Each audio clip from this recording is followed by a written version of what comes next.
Welcome back दोस्तों। आज मैं आपके सामने रिसेंटली तेलुगु लैंग्वेज में रिलीज हुई एक बहुत ही अच्छी फील गुड मूवी को लेकर आया हूँ। इसका नाम है कपल फ्रेंडली। एक्चुअली इस मूवी को देखते समय मुझे लगा ही नहीं था कि मैं एक तेलुगु लैंग्वेज मूवी देख रहा हूँ। मतलब मूवी की जो थीम होती है ना, जो वाइब, वो तमिल या तो फिर मलयालम मूवीज की थी। यहाँ पर एक और बात यह है कि इस मूवी को तमिल डायरेक्टर ने डायरेक्ट किया, इसलिए इसमें थोड़ा सा तमिल की वाइब नजर आती है। अब मूवी के बारे में बात करें तो मस्ट वॉचेबल जरूर है। काफी दिनों के बाद तेलुगु लैंग्वेज में मैंने ऐसी फील गुड मूवी और इमोशनल मूवी को देखा। आप लोग वीडियो को पूरा देखना जरूर। तो अब चलिए फटाफट से वीडियो को स्टार्ट कर लेते हैं। कहानी की शुरुआत होती है आंध्र प्रदेश के नेल्लूर से, जहाँ पर मूवी के हीरो शिवा को दिखाया जाता है। फिलहाल शिवा और उसकी जीएफ किसी कैफे पर मुलाकात करते हैं और शिवा के जीएफ ने शिवा को यहाँ पर इसलिए बुलाया ताकि आप इसके साथ रहना नहीं चाहती, मतलब ब्रेकअप कह देती है, क्योंकि शिवा अभी तक अपनी लाइफ में सेटल नहीं हुआ। अब शिवा बेचारा अपना टूटा हुआ दिल लेकर अपने घर वापस आता है। इसके घर में इसके मॉम, डैड, इसका बड़ा भाई और उसकी भाभी रहती है। शिवा का यही सपना होता है कि एक इंटीरियर डिजाइनर बने। इंटरव्यूज देते रहता है लेकिन एक भी इंटरव्यू में पास नहीं होता।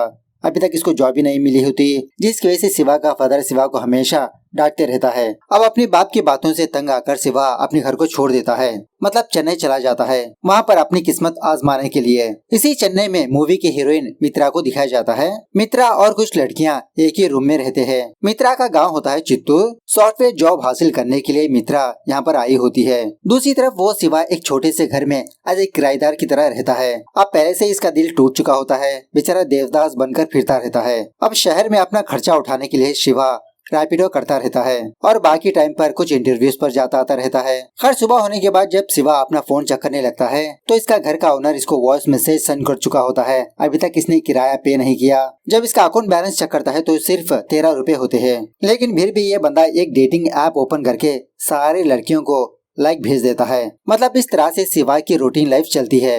दूसरी तरफ मित्रा भी अपने इंटरव्यूज देती रहती है, लेकिन नो लक। इसी दरमियान में जब मित्रा के फैमिली वाले, स्पेशली इसका फादर, मित्रा को कॉल करके अपने गांव वापस बुलाते रहता है। अरे मित्रा, तुमको जॉब वॉब करने की क्या जरूरत, फटाफट से यहाँ पर आकर शादी कर लो। लेकिन मित्रा अपने पैरों पर खड़ी होना चाहती है। अगर एक बार भी मित्रा अपने घर वापस गई तो इसके घर वाले इसको वापस नहीं भेजेंगे, इसलिए अपने घर वापस जाती ही नहीं। कोई ना कोई बहाना बनाती रहती है। मित्रा अपना गुजारा करने के लिए छोटे मोटे काम करती रहती है, जैसे शॉर्ट फिल्म्स में सबटाइटल्स बनाना, मतलब काइंड ऑफ ए फ्रीलांसर। एक दिन शिवा का बड़ा भाई शिवा को कॉल करके इसको मोटिवेट करते रहता है, मतलब हमेशा शिवा के फेवर में ही बात करते रहता है। यहाँ पर एक और बात यह है कि शिवा के बड़े भाई को अभी तक संतान नहीं होती। शिवा के भाभी का आईवीएफ ट्रीटमेंट चलते रहता है। शिवा का बड़ा भाई शिवा को जब पैसे भी भेजता रहता है। खैर एक रात जब मित्रा वापस अपने हॉस्टल पर आती है, उसी वक्त शिवा मित्रा के पास आकर श्वेता नाम की एक लड़की के बारे में पूछने लगता है। क्या श्वेता यहीं पर रहती है? उसी वक्त मित्रा का फोन रिंग होने लगता है।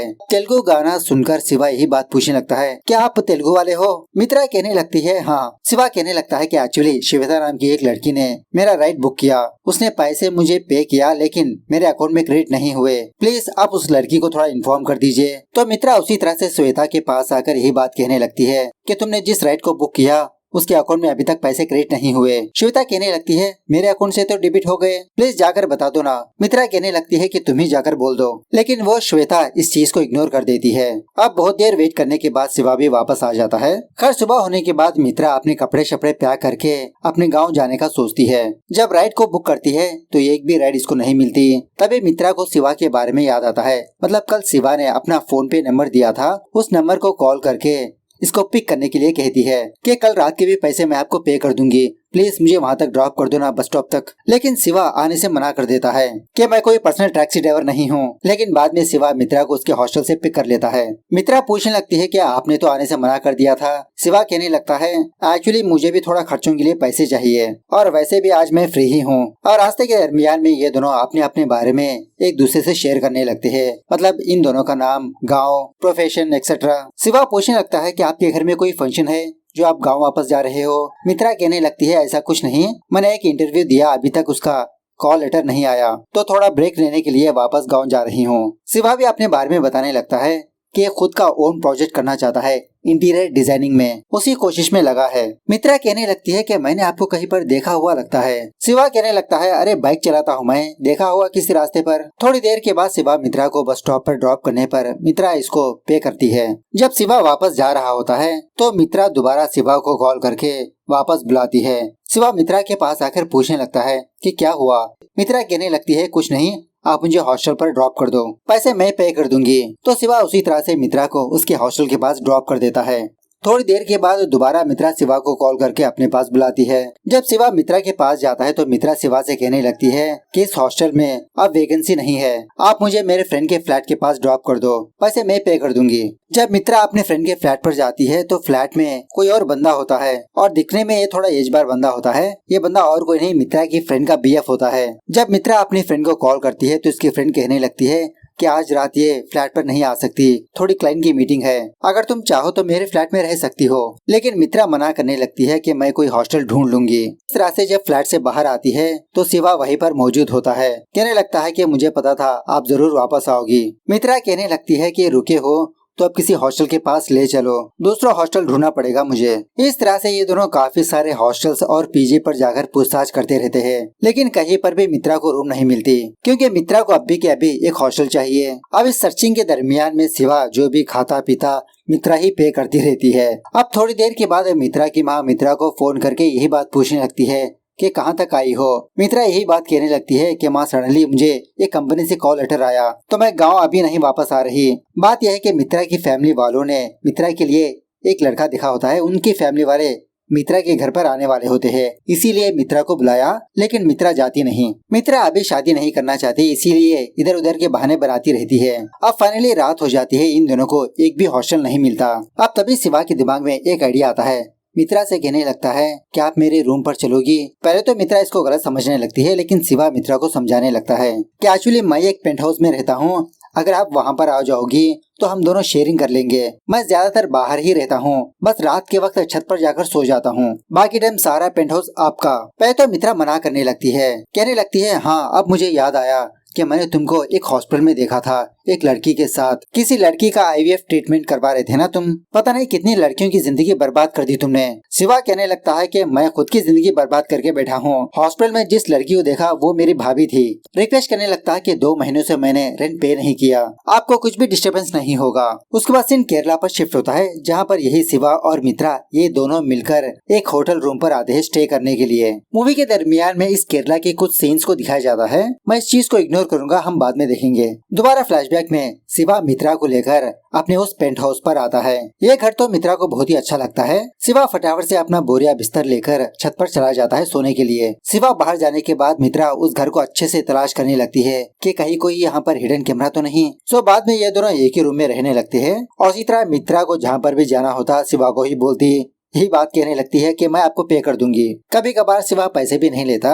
ये दोनों एक दिन बस किसी जगह पर चाय पीते रहते हैं। आज शिवा का भी एक इंटरव्यू होता है, इसका एक छोटा सा प्रेजेंटेशन। बातों ही बातों में शिवा अपनी प्रॉब्लम मित्रा को बताने लगता है कि इसका फादर हमेशा इसको डांटते रहता है, ये कोई काम धंधा नहीं करता, अपने पैसों से कुछ भी नहीं खरीद पाया, जब तक पापा जिंदा है तो पापा मुझे पैसे देते रहेंगे, लेकिन जब पापा काम करना बंद कर देंगे तो मुझे कौन पैसे देगा। मेरा भाई है लेकिन उसकी भी तो अपनी लाइफ है ना, इसलिए मैं अपने बलबूते पर अपना पसंदीदा काम करके मेरे फादर को खुश करना चाहता हूँ। बस मुझे एक प्रोजेक्ट मिल जाए तो मेरी लाइफ सेटल। मित्रा कहने लगती है कि आपके अंदर तो पैशन है लेकिन कम्युनिकेशन स्किल्स नहीं, आपको तो बात करना ही नहीं आता, चलो मैं आपको सिखाती हूँ। इस तरह से शिवा को छोटी सी ट्रेनिंग देने लगती है। अब दूसरी जगह पर शिवा का इंटरव्यू होने की वजह से शिवा टिप टॉप से रेडी होता है, मतलब शेविंग वगैरह करके। शिवा अपने साथ मित्रा को भी ले जाता है। मित्रा वहाँ पर अच्छे से इंग्लिश में बात करने लगती है, लेकिन वो बिल्डर्स शिवा से एक्सपीरियंस पूछने लगते हैं, लेकिन शिवा ने तो अभी तक एक भी प्रोजेक्ट नहीं किया। सो बाद में इस चीज को नोटिस करके मित्रा एक और सोल्यूशन शिवा को बताने लगती है। मित्रा को ऑलरेडी कुछ सॉफ्टवेयर की नॉलेज होती है, फटाफट से अपना लैपटॉप निकाल कर एक फेक वेबसाइट बनाकर उसमें कुछ प्रोफाइल वगैरह फिल करके उसका लिंक शिवा के फ्रेंड्स को भेजने लगती है पॉजिटिव रिव्यू देने के लिए। सो शिवा के फ्रेंड्स भी जम के रिव्यू देने लगते हैं उसकी वेबसाइट की, उसके काम की। कल सुबह सवेरे एक बंदा शिवा को कॉल करके कहने लगता है कि मैंने आपका वेबसाइट, आपका काम देखा, एक छोटा सा कबोर्ड का ऑर्डर है, क्या आप मिलने के लिए आ सकते हो। शिवा यही बात मित्रा को बोलने पर मित्रा शिवा को बेस्ट ऑफ लक बोलने लगती है, लेकिन शिवा मित्रा को भी अपने साथ ले जाता है। वो बंदा इन दोनों से काफी सारे सवाल पूछने लगता है कि आप मेरा कबोर्ड कितने बजट में बनाओगे, कौन सा मटेरियल यूज करेंगे, कितने सालों तक लाइफ आएगी। शिवा इस बंदे को सब कुछ एक्सप्लेन करने लगता है। वो बंदा शिवा की बातों से इम्प्रेस होकर इन दोनों को अपने किचन में ले जाकर वॉश बेसिन के नीचे एक छोटा सा कबोर्ड बनवाने के लिए कहता है। यह सुनने के बाद शिवा के तो होश ही उड़ जाते हैं कि इस छोटे कबोर्ड के लिए इतना सारा कोटेशन बनवाया। जब वहाँ से जाने वाला होता है तो मित्रा शिवा को समझाने लगती है कि तुम्हारा पहला प्रोजेक्ट है, छोटा ही सही कर दो। उसके बाद शिवा एक कारपेंटर को अपने पास बुलाता है, वही योगी बाबू। योगी भी यही सोचने लगता है कि शिवा सर मुझे बहुत बड़ा प्रोजेक्ट देने वाले हैं, लेकिन वहाँ पर जाने के बाद इसको असली सच्चाई पता चलती है। शिवा योगी बाबू से रिक्वेस्ट करके वो काम करवाने लगता है। खैर ये सारा काम खत्म होने के बाद ये दोनों वापस अपने रूम पर जाते समय बस अपने लव लाइफ के बारे में डिस्कस करते रहते हैं। इसी बातों ही बातों में मित्रा शिवा से कहने लगती है कि ये पल दूसरे पल में बदलने से पहले जो हमने सोचा वो कर देना चाहिए। अगर वो पल गुजर जाएगा तो हमको बाद में रिग्रेट होगा, और वही फ्यूचर में जाकर अगर हम उस पल के बारे में सोचेंगे तो वो एक स्वीट मेमोरी होगी। यह सुनने के बाद शिवा फटाक से मित्रा को किस करने लगता है। ऑलरेडी ये दोनों बरसात में भीग चुके होते हैं। कहने लगता है कि मैंने आपकी बातों पर ही फॉलो किया, इस पल को एक मेमोरी बना दी मैंने। बाद में ये दोनों घर के अंदर आने के बाद स्पेशली शिवा बहुत ही टेंस होने लगता है। किस करने की वजह से मित्रा शिवा को कुछ भी नहीं कहती। शिवा अपना बोरिया बिस्तर लेकर छत पर जाने लगता है। ये सोचने लगता है कि शायद मित्रा इसको वापस बुलाएगी, लेकिन मित्रा नहीं बुलाती। थोड़ी देर के बाद शिवा मित्रा को कॉल करके उससे बात करने लगता है। इस तरह से इन दोनों की लव जर्नी स्टार्ट होती है। रिसेंटली शिवा ने एक कबोर्ड को बनवाया होता है ना, वो बंदा इसको एक अच्छी सी रेटिंग देता है। ये देखकर शिवा को बहुत खुशी होने लगती है कि अब जाके मैं बिजी हो जाऊंगा। शिवा को देखकर मित्रा कहने लगती है, क्या तुम मुझे एक हक दोगे? इस तरह से ये दोनों हक करने लगते हैं छत पर बैठकर। शिवा पूछने लगता है कि तुम भी मुझे छोड़कर तो नहीं जाओगी ना? मित्रा कहने लगती है कि बाद में बताऊंगी। खैर दूसरे दिन शिवा को एक नया प्रोजेक्ट मिलता है, एक नए घर में इंटीरियर डिजाइनिंग करना। बात यह है कि जिस बंदे ने अपने किचन में छोटा सा कबोर्ड बनवाया ना, उसी बंदे ने शिवा को रेफर किया होता है, वो इसी का बेटा होता है। शिवा तो बहुत खुश होने लगता है। उसके बाद क्या था, शिवा, मित्रा और वो योगी बाबू इस काम में लग जाते हैं। देखते ही देखते शिवा को और प्रोजेक्ट्स मिलने लगते हैं। ये दोनों उस पुराने घर को गुड बाय बोलकर नए फ्लैट पर शिफ्ट हो जाते हैं, और इसी तरह शिवा एक गाड़ी भी खरीद लेता है। लेकिन शिवा के इस बिजी शेड्यूल में मित्रा को टाइम नहीं दे पा रहा होता, और इसी तरह से मित्रा शिवा के काम की वजह से अपने इंटरव्यूज पर जा नहीं पाती। एक दिन मित्रा ऐसे ही बस किसी इंटरव्यू पर जाती है। शिवा उसको पिक करने के लिए आता है। बातों ही बातों में शिवा मित्रा से कहने लगता है कि चलो हम एक अच्छे से ट्रिप पर चलते हैं। मित्रा कहने लगती है कि पहले मेरे इंटरव्यूज को देखना होगा, मैंने काफी सारे इंटरव्यूज मिस कर दिया। शिवा कहने लगता है कि क्यों ना तुम मेरे काम पर ही ज्वाइन हो जाओ। मित्रा कहने लगती है कि तुम्हारा काम मुझे नहीं आता, जो काम नहीं आता तो मैं क्यों करूं। शिवा कहने लगता है, अरे आईटी की जॉब भी कोई जॉब है क्या? इस तरह से इन दोनों के बीच झगड़ा होने लगता है। शिवा कहने लगता है कि तुम इतने सारे इंटरव्यूज पर गई, एक जगह पर भी जॉब हासिल नहीं किया। मित्रा भी कहने लगती है कि तुमने भी स्ट्रगल किया था, तुम्हें याद है, फाइनली तुमको सक्सेस मिला ना, तो मेरे पास भी मेरी एक होप है। अब शिवा की बातों से मित्रा हट होकर वहाँ से चली जाती है रोते हुए। उसी रात मित्रा के पेरेंट्स मित्रा को कॉल करके कहने लगते हैं, तुम तो गाँव वापस नहीं आने वाली, हम खुद चेन्नई आ रहे हैं, और उसी तरह से लड़का भी चेन्नई में ही जॉब कर रहा है, तुम दोनों वहीं पर मुलाकात कर लो। At the same time Shiva के पेरेंट्स भी शिवा को कॉल करके कहने लगते हैं कि हमने सुना है कि चेन्नई में एक फेमस आईवीएस सेंटर है, कुछ दिन हम वहां पर आकर तुम्हारे साथ ही रहेंगे ट्रीटमेंट खत्म होने तक। बाद में मित्रा अपने कपड़े शपड़े पैक करके अपनी फ्रेंड प्रिया के फ्लैट पर चली जाती है। प्रिया और उसका बीएफ कुछ दिन होटल्स में स्टे करने लगते हैं, जब तक मित्रा के पेरेंट्स चले नहीं जाते।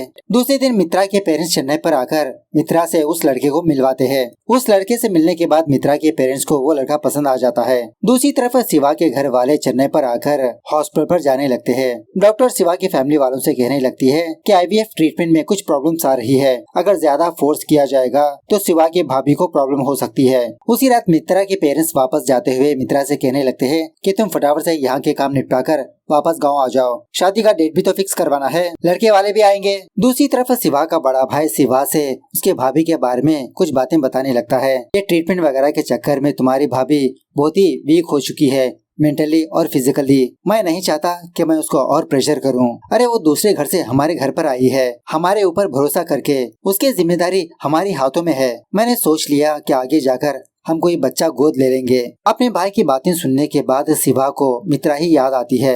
एक बार शिवा ने मित्रा से पूछा था कि तुम मुझे छोड़कर तो नहीं जाओगी ना, लेकिन शिवा ने अब मित्रा को ही छोड़ दिया। फटाफट से मित्रा के पास आकर सॉरी बोलने लगता है कि सॉरी मित्रा, एक्चुअली मेरा फोन कहीं पर खो गया। इस तरह से मित्रा को पप्पी शप्पी करते हुए मनाने की कोशिश करते रहता है। उसी वक्त घर की घंटी बजने लगती है। शिवा और मित्रा यही समझने लगते हैं कि शायद मित्रा की फ्रेंड आई होगी, लेकिन शॉकिंगली मित्रा के माँ बाप वापस आते हैं। मित्रा के जीजा ने रॉन्ग टाइमिंग की ट्रेन बुक कर दी। कहने लगते हैं कि हम कल चले जाएंगे उसी ट्रेन से। अब शिवा बाथरूम में छुपा रहता है। समझ में नहीं आता कि ये बाहर कैसे जाएगा। उसी वक्त मित्रा का फादर फ्लैट के अंदर मर्दों की चप्पल देखता है। जब इसके बारे में पूछने ही वाला होता है, उसी वक्त शिवा बाथरूम से बाहर आकर बहाना बनाने लगता है कि आपकी डिश टीवी रेडी हो चुकी है। लेकिन मित्रा के फादर को दाल में कुछ काला नजर आता है। फ्लैट के बाहर आकर बहुत हंगामा करने लगता है। अब फाइनली मित्रा अपने पापा को सच बता ही देती है। खैर दूसरे दिन शिवा और मित्रा की फैमिली वाले किसी जगह पर मुलाकात करके मित्रा का फादर शिवा के फादर को डांटते रहता है कि तुम्हारा बेटा हमारे बेटी के घर के अंदर घुसा, बाथरूम के अंदर, क्या तुम्हारे बेटे को यही सिखाया तुमने? शिवा का फादर भी कहने लगता है कि तुम्हारी बेटी ही अंदर आने दिया तो मेरा बेटा क्यों नहीं आएगा। बहुत हंगामा होने के बाद मित्रा का फादर मित्रा को लेकर वहाँ से जाने लगता है। इसी दरमियान में मित्रा शिवा की फैमिली के पास आकर कहने लगती है कि आंटी जी कुछ दिन और, मैं जल्द से जल्द आपके घर आ जाऊंगी। इस तरह से शिवा के पेरेंट्स का आशीर्वाद भी लेने लगती है। खैर बहुत दिन गुजरने के बावजूद भी मित्रा शिवा को कॉल ही नहीं करती, न ही उसके फैमिली वालों को। एक दिन शिवा उस लड़के से मिलने के लिए उसके पास जाता है। वह जो मित्रा के पेरेंट्स ने देखा, वो लड़का कहने लगता है कि मित्रा ने ऑलरेडी मुझे सब कुछ बता दिया और मैंने वो शादी भी कब का कैंसिल कर दिया, और वैसे भी तुम बहुत ही लकी हो ब्रो। यह सुनने के बाद शिवा बहुत खुश होने लगता है। लेकिन फिर भी मित्रा शिवा को कांटेक्ट ही नहीं करती और उसी तरह से ना ही मित्रा का फोन कनेक्ट होता।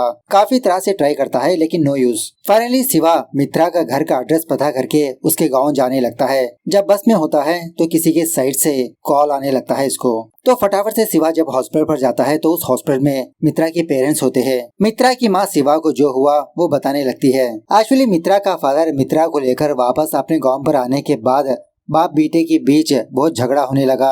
मित्रा का फादर मित्रा का फोन भी तोड़ दिया। उसी रात मित्रा अपने कपड़े शपड़े पैक करके बस स्टॉप पर चली जाती है चेन्नई वापस आने के लिए। लेकिन तभी मित्रा बेहोश गिर जाती है। मित्रा के पेरेंट्स को इसके बारे में पता चलकर मित्रा को हॉस्पिटल ले जाते हैं। वहाँ के डॉक्टर्स कहने लगता है कि मित्रा को सिटी हॉस्पिटल पर ले जाइए। सो ये लोग मित्रा को लेकर वापस चेन्नई पर आते हैं। सो डॉक्टर इन लोगों से कुछ शॉकिंग बातें बताने लगता है कि मित्रा के ब्रेन में कुछ प्रॉब्लम्स है। धीरे धीरे उसके दिमाग में के टिश्यूज काम करना बंद कर देंगे। अगर अर्ली स्टेज में हम एहतियात बरतेंगे तो मे भी कुछ चांस हो सकती है। यह जानने के बाद शिवा पहले मित्रा के पास जाता है मित्रा को देखने के लिए। सच में मित्रा की हालत बहुत ही खराब होती है। हॉस्पिटल से बाहर आकर बहुत फूट फूट के रोने लगता है। मित्रा को ऐसी हालत में देख ही नहीं पाता। खैर जब तक मित्रा का ट्रीटमेंट चल रहा होता है शिवा इसी हॉस्पिटल में रहने लगता है। मित्रा की केयरिंग करते हुए यही से अपना काम भी करते रहता है। ऑलमोस्ट 3 दिनों के बाद शायद मित्रा को होश आता है, अपनी आंखें खोलती है। मित्रा ऑक्सीजन की मदद से अपनी जिंदगी गुजारती रहती है।